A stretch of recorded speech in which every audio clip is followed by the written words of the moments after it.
Hey everybody, what's going on? Welcome into another episode of HBCU Huddle. In case you do not know, I am CJ Hurt, joined alongside as always by Mike Wallace. Mike, what's going on, man? What's going on? What's going on, CJ? You got the beanie, man. Is it getting cold? Is it getting cold? The temperature's dropping? Here's my rule. Yeah. Midway through September, no matter what. Okay. Hat, long sleeves, pants, especially outside. And you know I walk into work. So when I'm out and about, I'm in a hoodie or a jacket, a hat, and pants. It's cold and flu season. I guess we throw COVID season in there as well. Yeah. Stay covered so that the germs don't get on your skin, and then you start scratching or rubbing, and then you touch your nose, and now you get sick. So that's my rule. Right around mid-September, that's what I'm doing. Man, mid-September, I'm still hoping for the last chance to get to an outdoor pool. Pool, shorts, that sort of thing. I'm trying to avoid all that. That's cool. I understand, man. I understand. Look, I'm embracing this last stretch of 80s and low 90s that we're going to have around here. But it is a different temperature inside the building. So definitely, you got to have the beanie on. Absolutely. It's a good show today, Mike. A lot to get to. We'll take a look at some players who have stood out, started the season real strong. We'll highlight some of those players at the HBCU ranks across the FCS D2 and maybe even D3 as well. We'll discuss, of course, the Boxer Roll standings and rankings and polls this week. We got last week's pick six to recap. We'll give you some picks of our own. Plus, we got some pretty cool culture maker stuff in that last segment. But I first want to start with some sad news coming out of Tuskegee as a shooting took place on campus. 4 injured, 1 critically wounded last I checked over the weekend. Want to be sure we send our thoughts and prayers to the Golden Tiger community down there in Tuskegee, Alabama. Yeah, it was one of those sad stories, man. And when I saw it, I immediately thought of you as an alum of Tuskegee. You're representing Tuskegee today with your cap there. And it's one of those stories, man. Off campus, someone that's not affiliated necessarily, allegedly, with the university gets on campus at an on-campus party, and starts to shoot. And it's unfortunate it happened in the wee hours of Saturday night going into Sunday, and somebody is critically injured. And it's one of those situations where we can't have this on any campus, let alone an HBCU. And what you hope for is that the parents of the students who are at the university and the students there, they've spent this week, they canceled some classes earlier this week, and then they spent the rest of the week offering counseling services to students who may be impacted emotionally by what happened at an on-campus apartment. The university claims that it was a sort of an unauthorized party, so they're not sanctioning the party. I don't know what party on campus is ever sanctioned. You know what I'm saying? Yeah. That you just roll up, right? Yeah.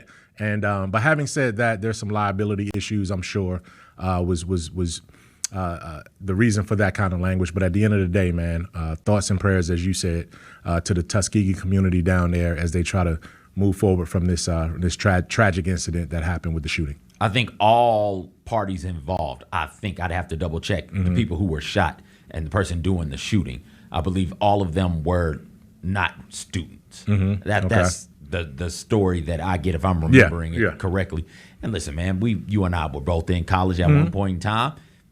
I don't know about you, Mike, but I didn't have money to go out every weekend. And so what would I do when I wanted to hang out? I'd go to somebody's apartment or I'd go to somebody's dorm room, and music would be being played, and we'd play like board game or cards, or we might get up and dance a little bit or what have you. And that's sort of the vibe that I got. And I know that area, like West Commons is that area where, I get to go to the West Commons. I can now have members of the opposite sex over whenever I want. So cool, it's Friday, it's Saturday. Y'all don't want to go out? I don't want to go out either. I don't really got money like that. Everybody just come through. And what I would imagine happened is there was a couple of those, because it's set up like an apartment. And so it's a couple of those types of things. I think people are calling them kickbacks now. There's a couple of those types of things happening, and some people from off campus come through with ill intentions. One of them with ill intentions, and then shots get fired and people injure themselves running away. Yeah. It's not like it was advertised. Again, I don't know if y'all had the flyers on the cars, but the thing I hated most about parking on campus is coming out of class and there was always multiple party flyers on the car. Yeah. It's not one of those type situations, and even if it was, it wouldn't really matter. People got shot. No. So, it's sad, and this is a trend that is happening on college campuses everywhere, where somebody with a gun comes through and unfortunately start shooting. We saw it earlier this year with Edward Waters, and thankfully that person got ran off of that campus. Unfortunately, went straight to like a Dollar General and murdered a handful of people. We saw it in North Carolina. UNC Chapel Hill had a student come on campus, or had somebody come on campus rather, and shoot a teacher. Virginia, the University of Virginia, is honoring 3 football players who were killed at the end of last season on campus on the team bus. And ended up having their season canceled. I remember being in school when Virginia Tech, that shooting took place. And we're way in Tuskegee, Alabama. We were panicking. We were like, okay, so what's the protocol? What are we supposed to do? And that is 07, 08 maybe? And this hasn't gotten much better. Gun violence is a big issue over here in the United States, and I hate when it bleeds over into learning spaces, elementary schools, middle schools, colleges, doctorate programs, high schools, things of that nature. It's always stuff. And it is, man. And I remember, this isn't anything new either. I remember being at Grambling State University as a student my freshman year, shooting on campus. You know what I mean? And I remember just hanging out after, it was a Friday night, going into the first home football game, and we're all back in that day. The dorms weren't integrated in terms of male and female. Right? They were separated. I don't think Tuskegee's is to this day. And that's why the Commons is where everybody would go. Which is hence the Commons, right? So everybody would congregate over on the girls, the ladies' dormitory side, which was right across from the football stadium at the time, man. And 300, 400, 500 students, maybe 1,000 just gathering out there in the parking lot. And then next thing you know, a whole group starts running, the next group starts running, and then by the time you know, you're running, and then you look back and you're like, what was we running for? And you hear boom, boom, boom, boom, boom. You hear shots. So, I've been in that kind of environment where shootings took place on a college campus. And then, at that time, it was one of those things where, hey, that's just, what it is on a Friday night in a lot of communities that we came from. But, at the end of the day, man, you don't want this. You don't want this to happen. You need more security if necessary. There needs to be more of a barrier to prevent outsiders from getting onto these college campuses and access. I know that's difficult to do because a lot of times we're bringing on people who are from the community and all that kind of stuff that's riding with us and stopping by and visiting. But when something like this happens, you have to look at everything, man. And fortunately, Tuskegee is taking that time this week to look at some of those measures to help keep people safe. Absolutely. This do a hard transition, a hard pivot to some more fun news, some news that we are known for sharing on this show. HBCU football season is 4 weeks in. So we are a quarter of the way through, a third of the way through the season now. Here we decided that we wanted to take a look at some players whose names you might not know, who you should know. Some of the players that are standing out, making an impact, making some noise at the HBCU ranks. And I don't know if there's a better place to start than Joel Felder, the running back out of West Virginia State, 2-time Mountain East Conference Player of the Week. He leads the MEC in rushing attempts with 88, total yards with 548 yards, and yards per game, averaging about 137 yards per game. He also leads all HBCU backs in total rushing yards and rushing yards per game, 4th in D2, in all of D2 in rushing yards per game. Mike, when I say the name Joel Felder, what comes up?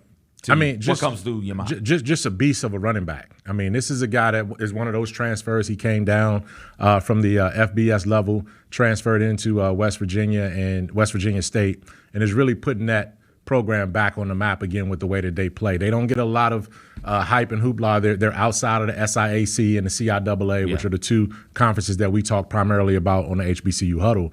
But when you have a special back that's putting together the kind of year that he's putting together, he certainly deserves a mention. You mentioned 4th overall in Division II.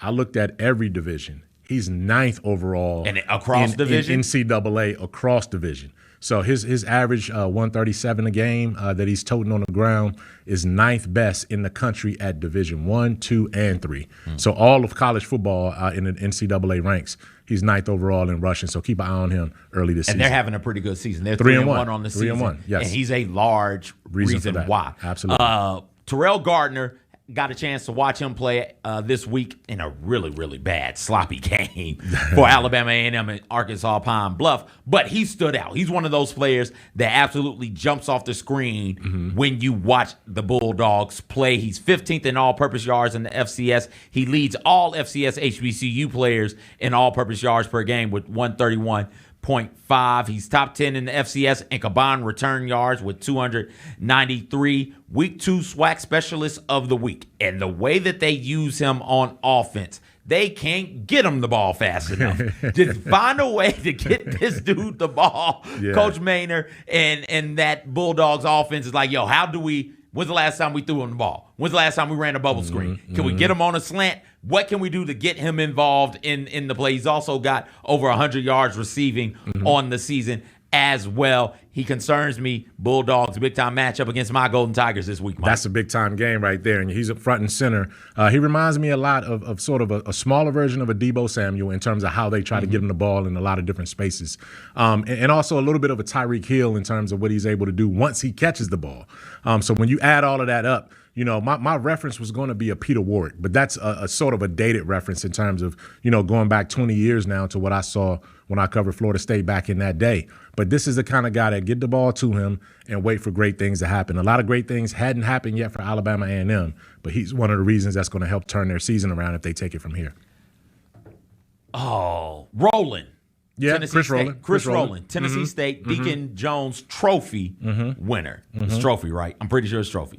For best black college football player, best HBCU football player. That's who he reminds me of. Yeah. And that stature, too. That stature, that size. And I think Rowland was a bit of a better route runner and maybe had slightly better hands. But that shiftiness, that quickness, that determination to make a play and find the opening, he reminds me a lot of him. That yak. Yeah. And maybe it is yards after catch or yard after reception or yards after touch. He specializes in that. Maybe it is the quarterback situation where I think Chris Rowland may have had a bit of a better quarterback than Gardner, but Gardner should be able to run fly routes and just burn defenses if you've got the arm and the accuracy to put it on them. Yeah. I look forward to watching them play again this week, but I do not want them to play well against my Golden Tigers. Next up, out of Benedict, defensive end, Lubert Danellis, second in D2 in total tackles for loss and tackle loss per game, leads HBCUs in tackles for loss and tackles for loss per game, leads D2 in all HBCUs and sacks on the season with 7 of them.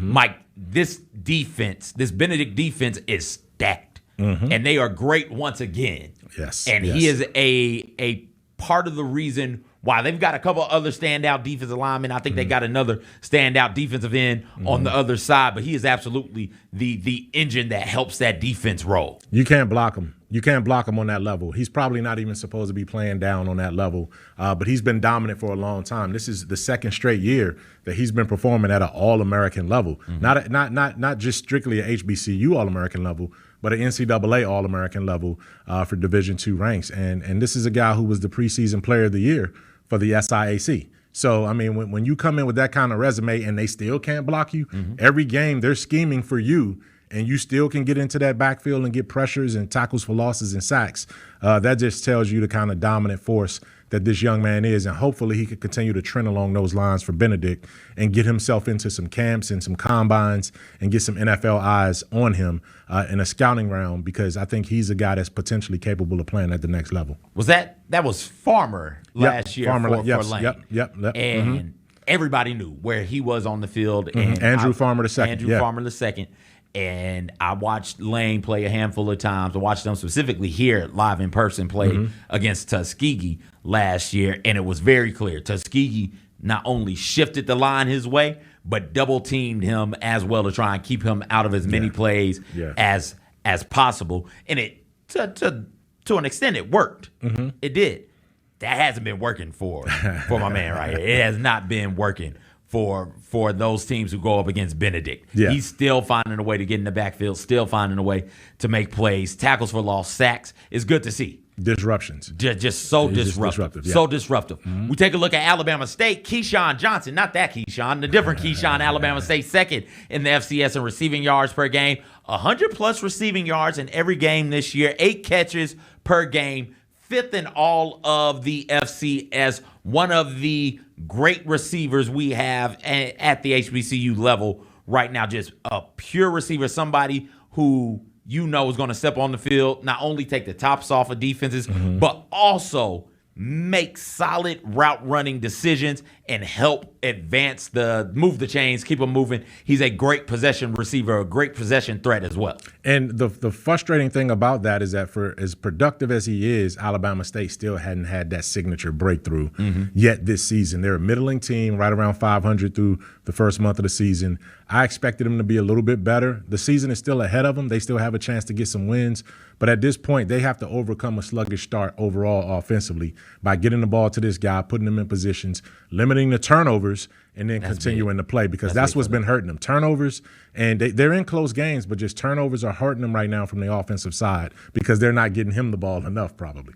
Jeremy Musa rounds out the players, and everybody, if you follow HBCUs, you know about Davius Richard, you know about Jeremy Musa. Davius has not played since that UCLA game, so I don't know what this will do come the end of the season. I don't know when he's expected back, but that's just something to keep an eye out. But Musa's played in every game. Tied for 5th in the FCS with 8 touchdowns. Leads all HBCUs in passing yards per game. Top 20 in FCS with 13.8 yards per completion. I do believe that leads all of HBCUs as well. And he's leading the Florida A&M team that is thinking championships. Thinking SWAC East, SWAC Celebration Bowl championships, Mike. And he has the keys to do it. Like, this is his offense, second full year as a starter right now. You're seeing him blossom and become the kind of quarterback that Willie Simmons expected when he got there. This is a kid that another one of these guys that transferred down from the FBS level, had a couple different stops along the way before he found his way to FAMU, but he found a home there,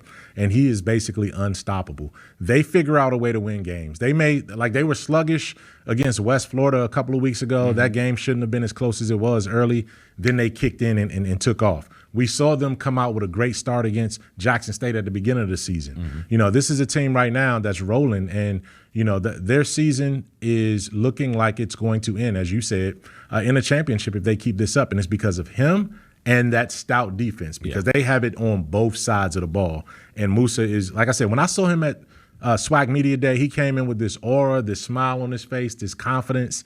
And, you know, you're seeing it play out on the field, too, because he does not get rattled. There's not a situation, whether it's at North Carolina against the FBS team or in Bragg Memorial Stadium when he's playing his home games, where he's ever discombobulated or rattled. And he has that cool, calm, and collected nature about him, and FAMU is showing it on the field as well. Absolutely, absolutely. So those are some players to keep an eye on. Those are some players whose names we thought you should know. If we missed somebody, if you think we should have added a different player, or if you think there are some players that we need to keep an eye on, I'm sure the I Love has something to say. There are quite a few studs over there for Jackson State and elsewhere at the HBCU level. Feel free to hit us up. I'm at Conradicalness on Twitter. Mike is my Mike Check Men on Twitter as well. Hit us up. Share with us some of your favorite players at the HBCU ranks so far this football season. On the other side, we're going to talk some Box of Roll polls. We're going to talk Mike's polls. We're going to give our picks for games this week. You don't want to miss it. Stay tuned.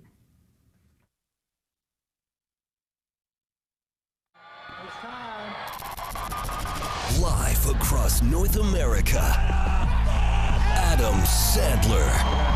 It's going to be our kind of night. Joking. One more cartwheel and out. Singing. You guys want to get funky? Let's get funky together. Funkin'. I've been thinking about you. One zip. Oh, shit, man. FedEx Forum, November 16th. The I Missed You Tour. Get tickets now at livenation.com. Biggest off-season development, what you think? The additions of Marcus Smart and Derrick Rose both are hugely important, I think, to this team for leadership purposes. Just the fact that you locked up Desmond Bain on a max contract. Hey, Grizzlies fans, be sure to tune in to Grizby, where the panel and I break down all things Grizzlies and take a look at the rest of the NBA as well. The show is live every Wednesday, 2 p.m. on YouTube at Grind City Media and the official Grind City Media app. 8-time Grammy Award-winning Anita Baker.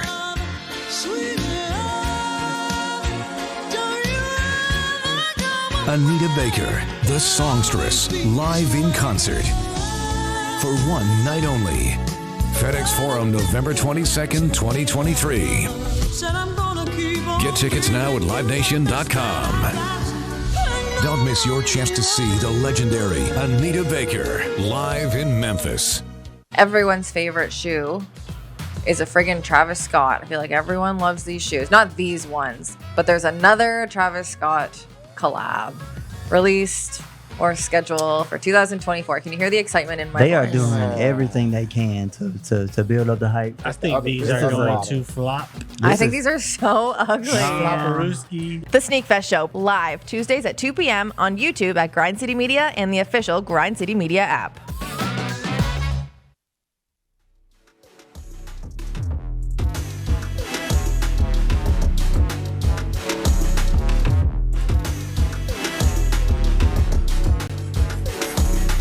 Welcome back in, everybody. Second segment here, Mike. Figure it'd be a good time to look at the box to row polls from this week. You got FAMU and North Carolina Central 1 and 2, like they've been all season long in some order. Benedict is third, followed by JSU and Tuskegee. They round out your top 5. Then you go Virginia State at 6, Prairie View A&M up from 10 last week. They're at 7. Hampton is at 8. Virginia Union is 9. And Morgan State, they fall a little bit down to 10 after being 8 last week. Mike, what stands out to you? Well, I mean, there's some differences in terms of what my ballot looked like that I submitted for this very poll there. Morgan State disappointed me, really. I mean, they had a chance to win that game at home against Albany. They should have won. It got away from them, then it got back to them, and then they lost it in overtime. So that momentum that they had, just from the beginning of the season, beating Richmond, has now faded. They've lost 3 straight since then. So the fact that they're still hanging on, that's kind of quizzical to me. Other than that, I think everything is shaping up the way it needs to. I do have in my poll, if we can get to mine in a second here, I have North Carolina Central still up top and then FAMU. So my 1-2 is a little bit different. But Benedict is 3, which is turned out to be the case in the poll. Tennessee State's not getting the respect nationally that I seem to be giving them regionally here. They're in my top 4, whereas they're not even in the national poll. They're in my ballot up there. Jackson State, obviously. Norfolk State has turned this season around. Big Worm, man. We called him out early. I love it. Big Worm. Dawson Odoms, the coach at Norfolk State, has turned his season around with some quality wins the last couple of weeks. And they got a big-time game, a prove-it game, and we'll get to that in the pick 6 against North Carolina A&T. But Prairie View bounced back. They played Grambling this week at the State Fair Classic. Hampton is hanging in there. They had a bye week. Tuskegee, man, I wanted to move them up, but I just couldn't just yet. But 4-0 says a lot. Big-time game this week. This is a big prove-it game. And then Virginia State is looking like the best team in the CIAA at this stage of the season so far at a perfect 3-0, 4-0. Oh, absolutely, absolutely. Tuskegee has big game. It's a lot of those. This is it. This for me. This is the. This your time. This your time. My favorite part of the schedule. Yeah. Because it is, all right, we're going to finish up some out-of-conference games if you hadn't played any. Mm-hmm. But now we're about to move into the meat of the conference slate. Mm-hmm. And so many times for all FCS schools and for some D2 schools and D3 schools, the level of competition you play earlier is way beneath you or way above you. Mm-hmm. There's a lot of that going on. You could be, Pine Bluff, and you'll play Miles one week, D2 Miles, and then you'll mess around and play Arkansas State the very next week. Yeah. And so those aren't, it's tough for me to gauge what's what when the talent discrepancy and the resource discrepancy is what it is between the levels. Yeah. But now it's like on like. Now you're playing everybody you're a SWAC school, you're playing everybody in the SWAC. You're a MEAC school, is everybody in the MEAC, SEAC, CIAA. It's the same thing for both of those. I love it, and I look forward to it. Last week, before we take a look at this week's games, we both made all the same picks, so nobody gained any ground. Mike is 17-7 overall. He went 4-2 last week. He missed on Colorado, Oregon. Minus the 21. Oregon went out there and put the hammer down. Did anything stand out to you? Was that surprising to you in any way, Mike? How dominant they were from the jump. and how little of an adjustment Colorado's offensive coordinator is making in these games. We saw this was a problem when Deion was at Jackson State. They pass the ball and drop back 95% of the time. I know the offensive line struggles, but you put them in even more of a struggle when the defense knows every single time Shedeur is going to drop back. They're going to get that young man destroyed physically if they don't turn this around. And now you go from Oregon, who had it out for you, to USC, who could be a championship team this year, back-to-back weeks, and you're getting more and more hurt. Not only now are you without Travis Hunter, you might also be without Shiloh Sanders, you know what I mean, who had to be hospitalized this week coming out of that game as well, too. So we'll see. I absolutely respect and love Shedeur Sanders for his toughness. He's an NFL quarterback waiting to happen, but, yeah, I didn't expect that much of a beat down, but at the end of the day, Colorado hopefully can learn from this, but it's going to get worse before it gets better. Yeah, they're not there yet. And for casual fans who might have just hopped on the college football train because of Colorado, because of the magnetism. I saw somewhere the magnetism of Coach Prime. I saw, I do believe on ESPN, I think that black households watching college football this weekend was about 17%. Well, black households watching Colorado, Oregon, even in that blowout, was 25%. So that's 8%, almost 10% difference in interest. And so if you're one of those types of people who are only interested in college football because of Deion Sanders, welcome to the sport. 1. 2, it is, to your point, Mike, going to get worse before it gets better. I looked at that schedule for them, and I mean this with every fiber in my body. 5 wins. Coach Deion Sanders is Coach of the Year. If they get to 5. They've got 3. They get to 5. Coach of the Year. There are games against USC. There are games, I do believe, against Oregon State, Utah, UCLA. All of those programs are ranked. All of them but UCLA that we just named undefeated. UCLA's one loss is to Utah, if that helps at all. I think they got Stanford, Arizona State, I think. And so you say, all right, those are the 3 that you need to win to get bowl eligible. God forbid he does something like upset a USC or something like that on his way to being bowl eligible. Yeah. Absolutely Coach of the Year. But they are a year away. You hit on Alabama A&M over UAPB. 21 combined penalties for the 2 programs. Over 180 yards in penalties. That was an ugly, ugly game there for a minute, Mike. It was rough. It is, man. And you know, it's one of those things where UAPB, they're fighting. They just can't get over the hump. You know what I mean? In that situation, they have a chance to try to get a win in these next couple of weeks. We'll see what they do. But then the next one is the one that surprised me. I'm surprised Prairie View went on the road and beat Alcorn State. I thought Alcorn was ready to get themselves together after playing exclusively a non-conference schedule up to this point. And now, you know, they got stunned. I mean, it was a close game, 23-20. Prairie View won it at the end on a field goal.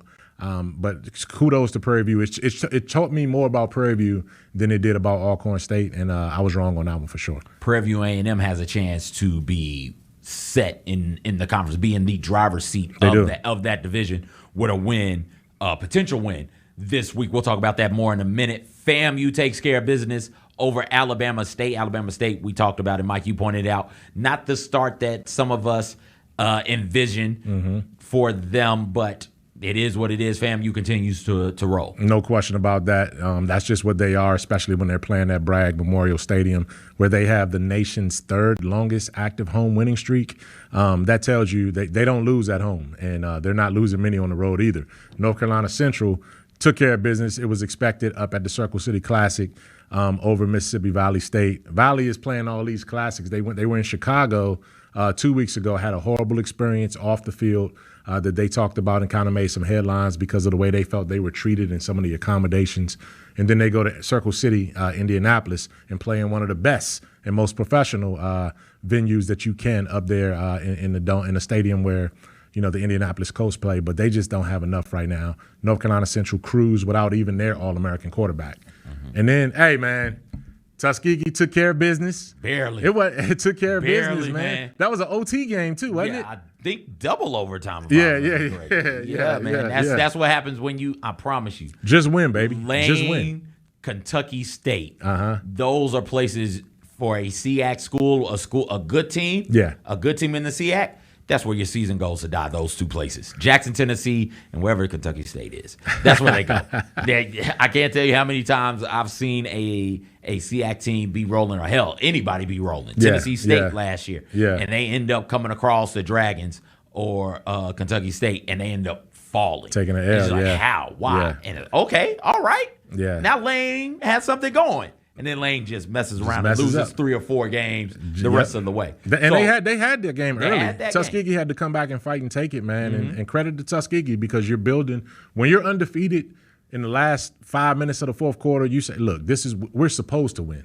We haven't tasted defeat yet, and they're still undefeated. So power to you guys, man. Absolutely, absolutely. I am 15-9 overall, and we already talked about all of these games. I went 4-2 as well last week, because I just picked what Mike picked. I said, all right, I'm going to get back on the right side of this. Okay, we're going to do some picks for this week's games, and we'll start with North Carolina A&T versus Norfolk State. Mike, who you got? Man, I'm obviously, as much as I want Norfolk State now, A&T is 0-3. What do you say? The locals are getting restless. You have former players now getting out on social media. Jermaine Martin came out and blasted the school for not being competitive and switching these conferences the way they did the last 3 or 4 years. Norfolk State has a chance to make a statement right now and basically end A&T season if you're going to do that. If they go 0-4, this is a first-year coach. It's going to be a lot of heat on that administration and that athletic department. But I got North Carolina A&T because of their pride and their history. I think they get a win over Norfolk State. Campbell versus North Carolina Central, Mike. Man, Davis Richard, man, I need to know where he's going to be. What's his status? If he's playing, I like North Carolina Central in that game. They lost by 30 points last year to Campbell. This is a get-back game. It's on their situation now, on their terms. I hope that they can get a win, but they need their All-American quarterback to do it. Next game, Tennessee State, UT Martin. Hey, listen, man, I got to go with UT Martin, although I want Tennessee State to win this game. UT Martin just don't lose too many games at home. They were in the playoff race a year or two ago. This team is tough when you go up there. I've seen a game at UT Martin. Tennessee State normally don't go up there and play too well, especially in the last few years. I'm going UT Martin. Tuskegee versus Alabama A&M. I gotta go with Alabama A&M. Boo! Just because, you know, boo! You see it? Boo, Mike Wallace. I got to go Alabama A&M because I'm going with the bigger conference team, the bigger division team over the Division II team here, but I don't have a lot of confidence in that pick. I'm going to go there just because I know at least one time this week we better differentiate. So I needed some kind of separation this week. I figured you were going to pick Tuskegee, so I went Alabama A&M. Grambling versus Prairie View A&M. I'm picking with my heart on this one, man. Grambling, it's time. The top 2 teams in the SWAC West right now, Grambling's 1-0 in the division. Prairie View's 2-0. The inside lane, as you talked about a few minutes ago, this is the game that's going to decide that at the Cotton Bowl Classic over there in Dallas. I think Grambling can do it. Prairie View's played some close games. Grambling started to get its footing a little bit the last couple weeks. Let's see if they can make it 3 in a row. And last but not least, Southern versus Arkansas Pine Bluff. Man, I really, really want Southern to go to Arkansas Pine Bluff and lose. I really need that. I really need that. And based on my needs, I'm going to go UAPB. Come on, Coach. You told me, look, we bonded. Me and Coach Hampton bonded over the black and gold. It's time now for you to use that black and gold to beat our rival. Let's combine on the black and gold, beat Southern, bring them down a peg so we don't even have to worry about them come by U Classic. They'll be too far out the race if that's the case. This is the week right here. UAPB has to do it at home. Ambush these guys over in Pine Bluff and get it done. All right, so my picks. Now, I'm with you on North Carolina A&T for much of the same reasons that you stated. Yeah. Backs are up against the wall, and I think this is a program with too much pride to be 0-4, 0-5 on the season. So give me North Carolina A&T. I will take Campbell over North Carolina Central, I'm taking North Carolina Central over Campbell, excuse me. Even without Davius, help a brother out, get quicker on the triggers. Even without Davius Richard playing, Walker Harris threw 5 touchdowns in his absence, threw for close to 300, if not more than 300 yards. But that was against Valley. It was against Valley. I think he's good enough, and I think that team is really talented. Around it's not just a Richard Party. I think that is a tight end, running back, roster. Tight end, running back, defense, receiver, and defense is pretty good as well. I will take UT Martin over Tennessee State for many of the reasons that you just named. I think, though, a win this week, and I don't think anybody will be nationally overlooking Tennessee State. I think a win over UT Martin. They'll put them in the national polls if that's looking, the case. Yes, absolutely, because UT Martin is receiving votes. UT Martin is, I think, 4th or 5th outside of the top 20, so 29th, 30th in the receiving votes category. I can't believe you would do that to me. I just told you that Alabama A&M had a sloppy game. 11 penalties for 100 yards against University of Arkansas Pine Bluff last week. The week before that, you know how many rushing yards they had? They had minus 17. Ooh. They had negative 17 rushing yards. It was not one thing, it's another. They can't put it all together. Vincent Hill, Malik Moore lead a Golden Tigers defense with multiple turnovers forced in 7 straight games. And don't you forget Roderick Smith, the punter, Michael Wallace. The punter. Week 3 SEAC Special Teams Player of the Week. And speaking of special teams, I do believe 3 of the 4 weeks have seen Tuskegee Golden Tigers be Special Teams Players of the Week. The kicker, the return man, and the punter. Something special's brewing down there in Tuskegee, Alabama, Michael. That's how you win games, baby. Special teams. That's how you do it. Yes. Grambling, not doing that one. I'm not. Since Mike wants to hate on me, give me Prairie View A&M. That's why I'm switching it. I'm switching it. It's not y'all's fault downstairs. I said Grambling over Prairie View A&M. I figured that Grambling would have a bit, not necessarily pride, because they're not A&T. They're not there yet, but an expectation to get to the next level. They got that stud defense. They are led by some great defensive ends, linebackers. They can go out there and take over a game and hold you well under your season average, hold you well under 2 touchdowns in a game if they so choose to. And so I was going to take Grambling, but no, Mike wants to take Alabama A&M. We'll switch it. And blah, blah, blah. I saw, give me Prairie View. Make that I don't edit. know how they're going to do it, but damn it, they're going to do it. Make that edit for next week, guys. I will make it. We will make it. And then while you may need Arkansas Pine Bluff to beat Southern, I don't think they're there yet. There's some good stuff coming out of Pine Bluff, Arkansas. I think Coach Hampton, they're competitive, man. They fight, making them competitive, bit more disciplined, and they'll be there. A bit more discipline, a bit more depth, a bit more talent, and maybe next year or the year after that, they'll be there and they'll win these types of games. I just don't think that they're there just yet. So those are my picks. Hey, respectable all the way through the board, man. And hey, there's some separation. We disagree on at least 3 of these games right there. And so, hey, listen, you'll either erase the deficit and take over, or you're gonna basically just punt on the season after this, man. It's gonna be fun. We'll see. If I could be at any one of those games, this coming weekend, man, I would love to be at that Southern UAPB game, because Southern travels really, really well. UAPB is one of the places that I haven't been to in 30 years, and I would love to get back to see what they're doing with their new facilities. That game and that environment, that town is going to be rocking, because Southern's going to bring their people, and UAPB is going to certainly hold fort down there in terms of their fan base as well. So that's going to be a great atmosphere. Absolutely. It will. On the other side, we will talk some about our culture maker, Jackson State, doing some big things. We got that coming up next, plus the U.S. News and World Report's top 5 HBCUs. We'll talk about all that and more on the other side.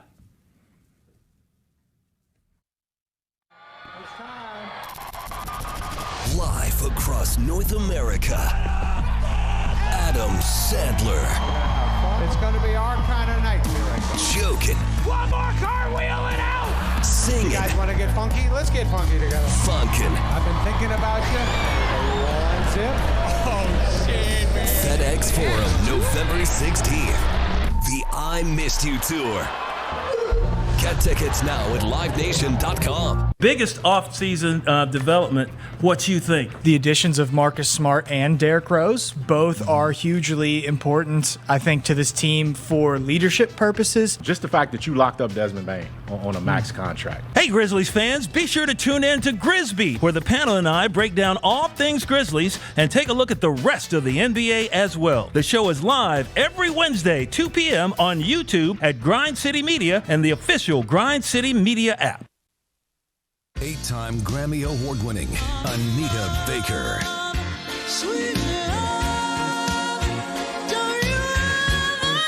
Anita Baker, the songstress, live in concert for one night only. FedEx Forum, November 22nd, 2023. Get tickets now at livenation.com. Don't miss your chance to see the legendary Anita Baker live in Memphis. Everyone's favorite shoe is a friggin' Travis Scott. I feel like everyone loves these shoes. Not these ones, but there's another Travis Scott collab released or scheduled for 2024. Can you hear the excitement in my voice? They are doing everything they can to build up the hype. I think these are going to flop. I think these are so ugly. Flopperooski. The Sneak Fest Show, live Tuesdays at 2 p.m. on YouTube at Grind City Media and the official Grind City Media app.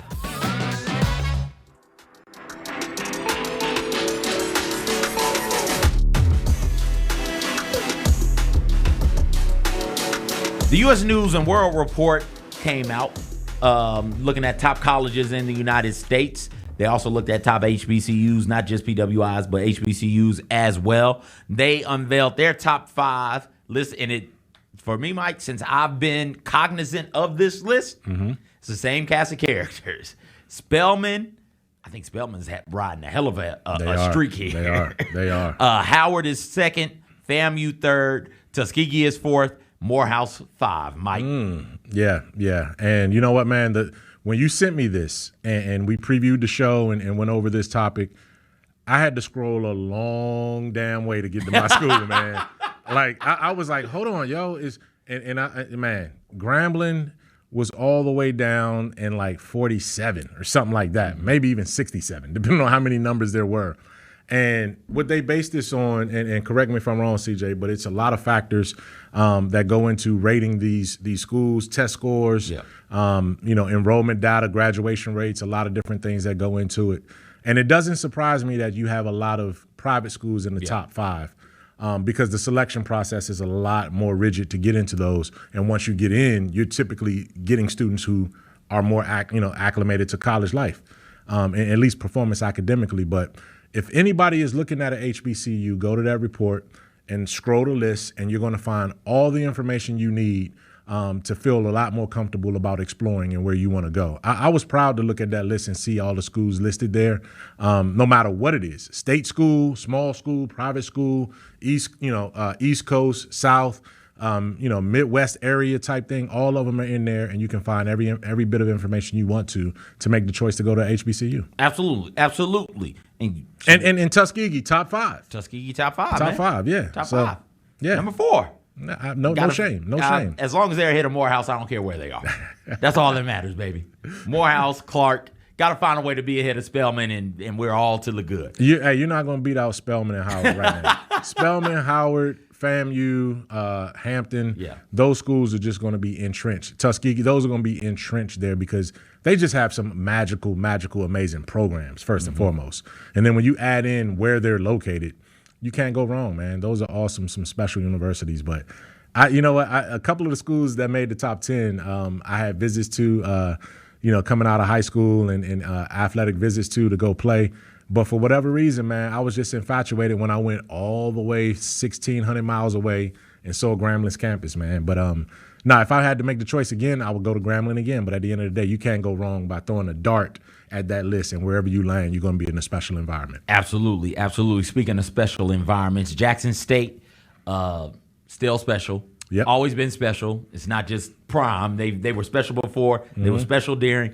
They're still special. They did some special things this weekend. Leilani Armenta, our culture maker, became the first female kicker in not just Jackson State history, but I do believe in all of HBCU history as well when she took the field and kicked for the I Love. She's a freshman place kicker from Ventura, California. Went 98 for 105 on extra points in high school. In high school, she was first team All-Marymount League in 2021. She was honorable mention in 2022. And like I said, first documented woman to play in an HBCU football game. And let's hear from her about what that moment means and what it was like for her out there on the field.